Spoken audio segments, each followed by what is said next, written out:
guys, Sunday afternoon. It was shitty all day, man. It was kind of drizzly and cold, but I did manage to get out to the wrecking yard. Kenny U-Pull, you might have one of those near you, I don't know. They're all over the place, but they sell batteries with a warranty for like a third the price. So I went and picked up a battery for the Mopar.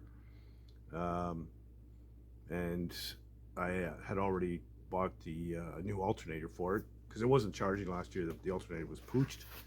I also got a voltage regulator because I want to get those pieces on there and do an oil change so I can get my truck back.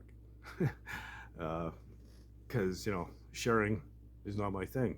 I don't like to share, especially vehicles. So yeah, I want my truck back. So yeah, but the sun has since come out, and so I set back up outside on the second box side.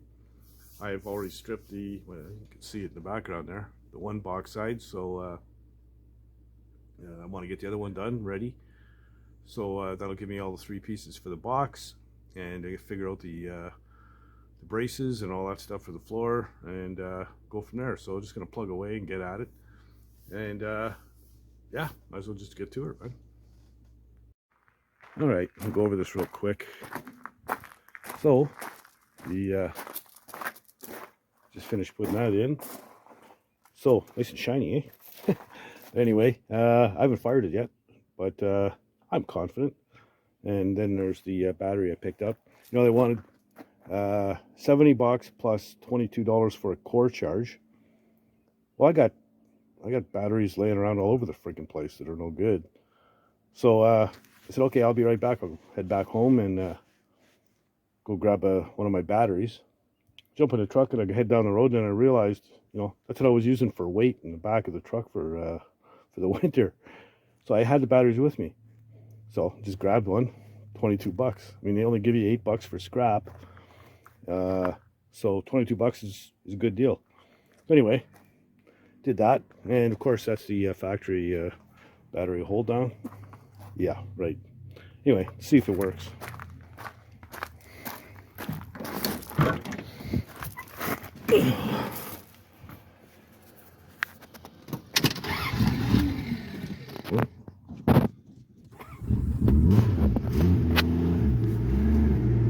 Well, gauge is right up there. And you can tell the this thing needs a muffler too, but I can wait for that for a bit. Not super loud, but the muffler is pooched. But I'm not crawling around on the ground to change the muffler. Either I have the hoist, get this thing on the hoist, or I ain't doing it. So yeah, so it's charging now. It's good. Excellent. So the wife can have this back to go to work with, and I get my square body back. Sweet. Okay, we'll go over this thing real quick. Second box side, so you can see one big hole here that's going to have to be patched in. I don't know what this was doing here. And like the other side, split around the stake pockets. Good crease right here.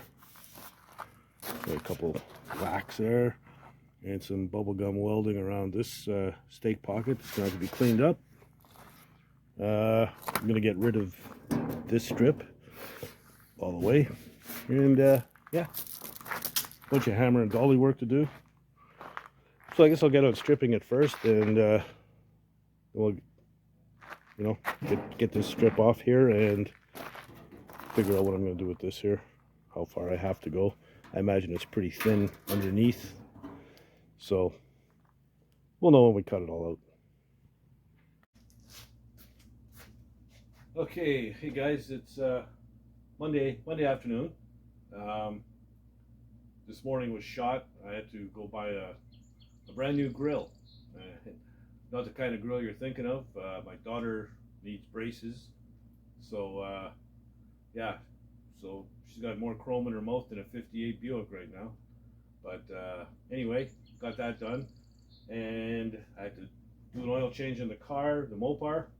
So all I got left to do is put the plug in, dump the oil in, and move things around, set up. I didn't get too far on the box side yesterday, just simply ran out of daylight. So I'm going to carry on with the box side, and yeah, we might as well just get to it.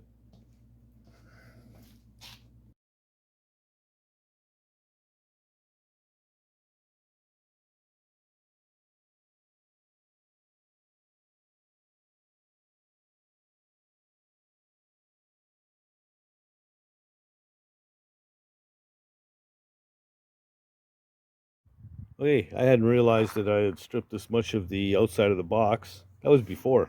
I didn't even notice. I didn't know. I didn't remember even touching this side. But anyway, the reason I didn't notice was I was doing the other side last night. So I started stripping on the inside of the box. But that's ass backwards because I need to get this stake pocket off of here so I could properly fix this rust hole because it goes right underneath. And then also ordered to weld up these splits here. So, you know, that stake pocket has to come off. So I got to clean up all the paint or rust and whatever and try to identify where my spot welds are. Like there's one, see that, it's right there. And then there's these couple of bolts here too that from the other side that I can take out. So yeah, this is the first thing to come off. Then I can fix the horrible damage. So that's where I'm at on this.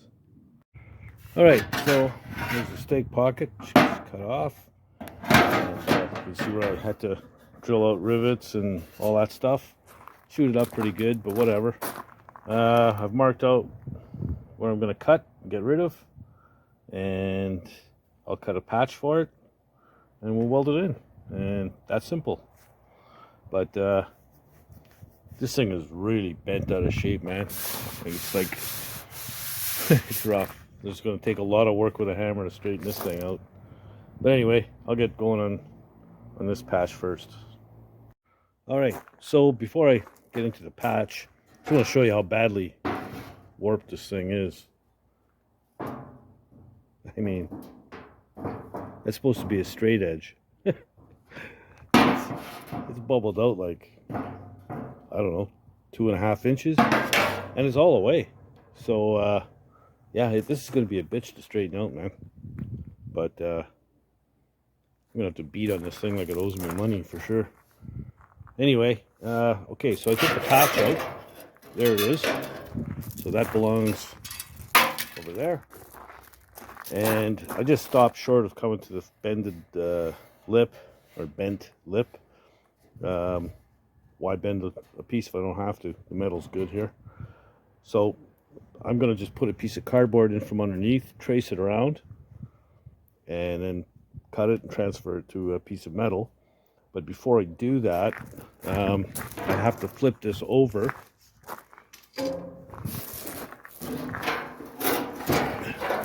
and remove the rest of this channel here so that I can get, you know, clean out this edge and weld it properly and get a good transfer.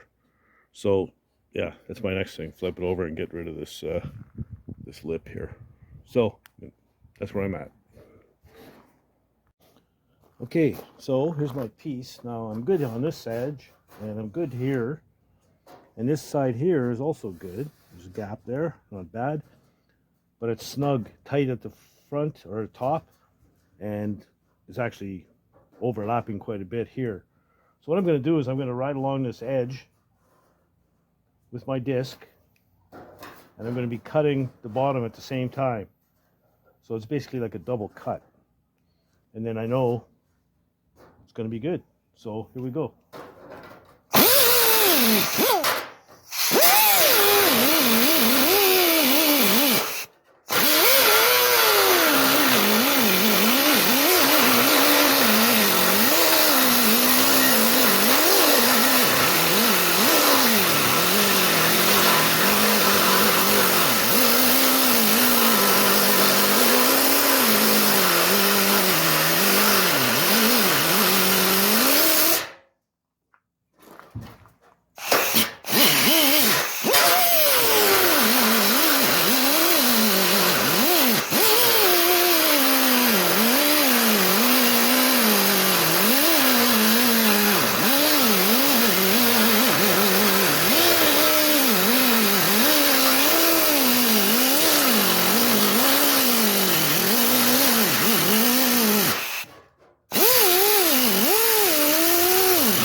Okay, so you get the idea. So I just finish up this last couple of inches. We'll let my compressor catch up, and when I get it all clamped in place, I'll come back and we'll tack this thing in there. Okay, so she's trimmed all the way across, and the thickness of that disc is pretty much perfect for welding. Just get a little clamp in here, a little bar in like so, and then tighten it up.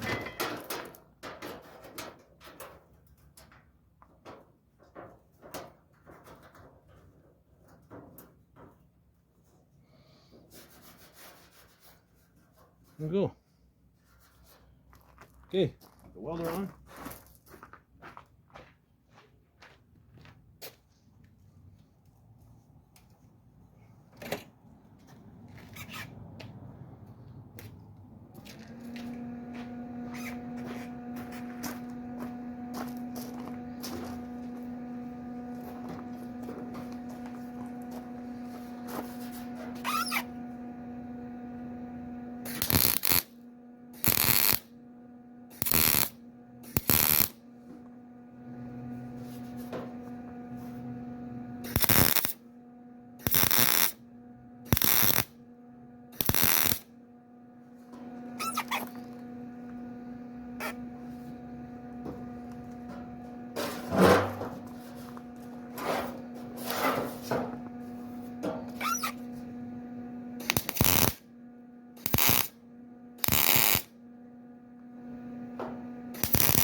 Feeding a little fast again.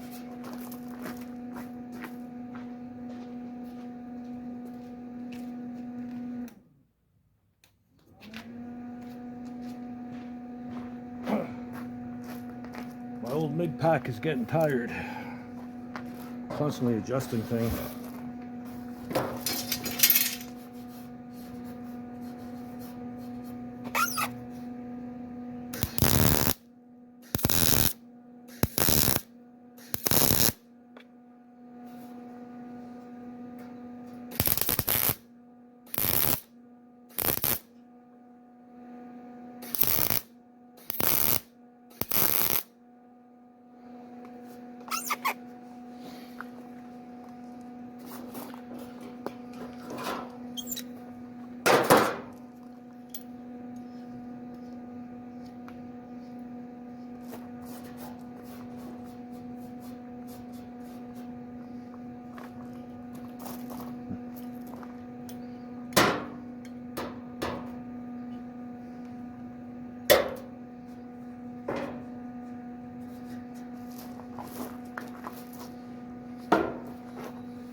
Okay, so she's all tacked in.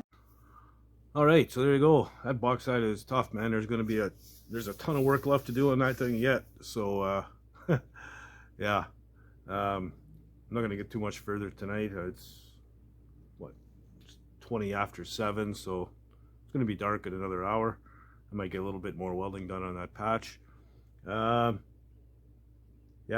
so I guess we'll call this a part 1. Because I'm not going to get this done in a 20-minute video, that's for damn sure. Yeah, so I'm just going to keep on carrying on. I mean, that's all I can do. I said this thing's going to have to be beaten severely to try and straighten it out. Yeah, I didn't realize it was that bad. But anyway, it is what it is. So, I fix. Yeah, so new subscribers, thanks again. Appreciate it. And those of you who haven't subscribed already, please do. I'd appreciate it. And don't be afraid to leave comments down below. I like the comments. I try and respond to all of them. And shout out to buddy over at Half-Ass Customs. Ran into some tough luck there, man. His shop burnt to the ground while he was on a road trip. I watched his video. That's pretty tough. You know, it's an awful thing. You acquire stuff that's even personal that you keep in your shop as well, and when you lose everything like that, it's tough, man. But you know, he's got the right attitude, man. He just, okay, I'll just clean up this little garage and get to work right away, and that's what he did. So good on him. But hope everything works out for him. And yeah, if you don't do anything else, get in the garage and build something, man. Later, guys.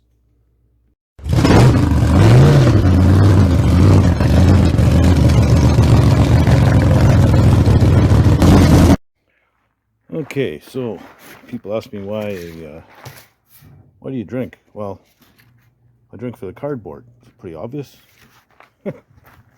Anyway, fits good.